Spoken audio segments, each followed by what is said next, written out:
வணக்கம், நான் உங்கள் நிலைப்பிரபா. இன்றைக்கி அப்டேட் நம்ம என்ன பார்க்க போகிறோம் பார்த்தீங்கன்னா, திருநெல்வேலி மாவட்டத்தில் வடக்கு விஜயநகரத்தில் இருக்கிற மனோன்மணீஸ்வரர் சிவாலயத்தை பற்றி தான் பார்க்க போகிறோம். மனோன்மணி அப்படிங்கிறதுனா மனதில் நினைத்ததை அருள்பவர் அப்படிங்கிறது பொருள்.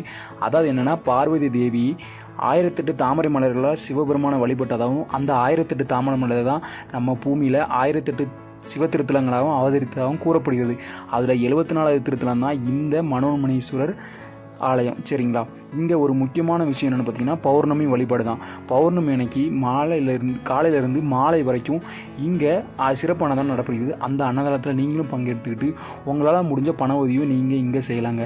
அது போக என்னென்னு பார்த்தீங்கன்னா, இங்கே இருக்கிற ஒரு முக்கியமான தீர்த்தம் சிவகங்கை தீர்த்தம். இந்த சிவகங்கை தீர்த்தத்துக்கு வடநாடு சாது சிதம்பர சாமிகள் தீராத நோய் உள்ளவங்களை கூட்டுதாகவும், அந்த தீர்த்தத்தை குடிச்சதுக்கப்புறம் அவங்களுக்கு நோயெல்லாம் சரியானவும் சொல்லப்படுது. அது போக என்னென்னா, கேரளக்காரங்க இந்த கோயிலுக்கு காலையிலே 108 சுற்றி வழிபடுறாங்க. நாளைக்கு தாங்க இந்த பௌர்ணமி நாள். முடிஞ்சால் அந்த கோயிலுக்கு போய்ட்டு வாங்க, உங்களுக்கு கண்டிப்பாக நல்லது நடக்குங்க.